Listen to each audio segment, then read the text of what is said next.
آج ہے 8 اکتوبر۔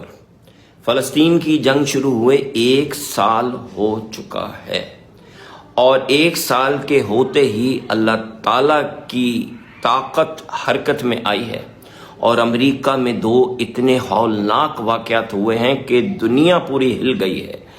تو میں آپ کو وہ 2 واقعات سنانے لگا ہوں، اور پھر میں آپ سے سوال کروں گا کہ بحیثیت مسلمان ہماری کیا ذمہ داری بنتی ہے۔ یہ واقعات سننے سے پہلے امریکہ کا تھوڑا سا نظام سمجھ لیجئے۔ امریکہ کی 2 ریاستیں ہیں جو براہ راست اسرائیل کے ساتھ ملوث ہیں فلسطینیوں کے اوپر بمبارمنٹ کرنے میں۔ یاد رہے کہ اسرائیل کا خود یہ کہنا ہے کہ امریکہ کے بغیر وہ 2 دن جنگ نہیں لڑ سکتے۔ تو وہ جو امریکہ جس کے بغیر وہ جنگ نہیں لڑ سکتے، وہ اصل میں 2 امریکہ کی ریاستیں ہیں۔ سب سے پہلے ان کا نام، ایک ریاست ہے نارتھ کیرولائنا اور دوسری ریاست ہے فلوریڈا۔ ان کی کیا اہمیت ہے؟ نارتھ کیرولائنا امریکہ کی چھاونی ہے۔ اس ریاست کی تقریباً 1 کروڑ آبادی ہے، اور تقریباً ساری آبادی جنگی ساز و سامان بنانے میں یا ملٹری بیسز چلانے میں ملوث ہے۔ یہاں امریکہ کے 7 سب سے بڑے اڈے ہیں، سب سے بڑے اڈے۔ یہاں سے کارگو پلینز بومز لے کے اڑتے ہیں، اسرائیل کو دیتے ہیں، جو اسرائیل پھر فلسطینیوں پہ گراتا ہے۔ تو یہ تو ہو گیا نارتھ کیرولائنا۔ یاد رکھیں کہ یہاں کے لوگ اسرائیل کے اتنے حمایتی ہیں کہ جب جہاز اڑتے تھے یہاں سے اسلحہ لے کے اسرائیل کے لیے، تو یہ اٹھ کے نعرے لگاتے تھے کہ مارو فلسطینیوں کو، مارو فلسطینیوں کو۔ اب ہم آتے ہیں دوسری ریاست فلوریڈا کی طرف۔ فلوریڈا میں امریکہ کے امیر ترین یہودی رہتے ہیں، لیکن اس کے علاوہ بھی ایک رول ہے ان یہودیوں کا۔ یہ وہ یہودی ہیں جو امریکی کانگریس کے اوپر اثر انداز ہوتے ہیں، اور وہاں سے بل پاس کرواتے ہیں، وہاں سے ایڈ پاس کرواتے ہیں، جو کہ پھر نارتھ کیرولائنا جاتی ہے، وہاں سے وہ بم شپس جہازوں پہ بیٹھتے ہیں، رکھے جاتے ہیں، اور وہ آگے جاتے ہیں۔ تو Florida finance and political power, اور نارتھ کیرولائنا ملٹری پاور۔ اب ہم آگے چلتے ہیں۔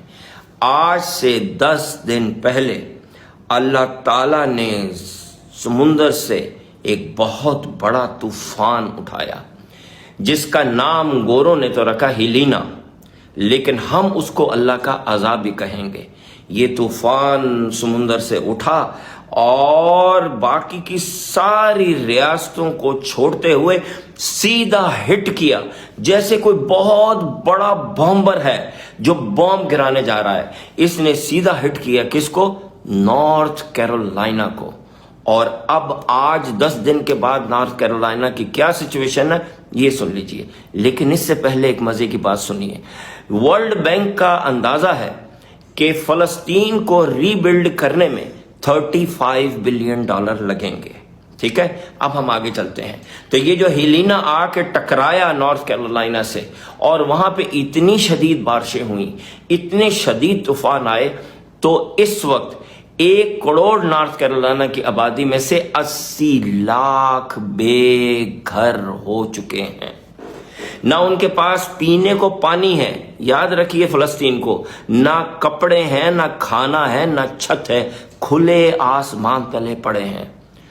اور امریکن گورنمنٹ کا اندازہ ہے کہ نارتھ کیرولائنا کو ری بلڈ کرنے میں کتنے پیسے لگیں گے؟ جی ہاں، $35 بلین۔ اب ہم یہاں سے موو کرتے ہیں اور آ جاتے ہیں فلوریڈا کی طرف۔ دوسرا طوفان اس وقت جب میں آپ سے گفتگو کر رہا ہوں تو اٹھا ہے، اور وہ گلف آف میکسیکو سے، اور اب وہ بڑھ رہا ہے فلوریڈا کی طرف، بالکل ایک بہت بڑے بامبر کی طرح جس کے اوپر بامز ہی بام لگے ہوں۔ لیکن اس کیس میں بامز ہیں دنیا کی تیز ترین ہوا، 180 مائل پر آور کی ہوا، جو انسان نے آج تک نہیں دیکھی تھی،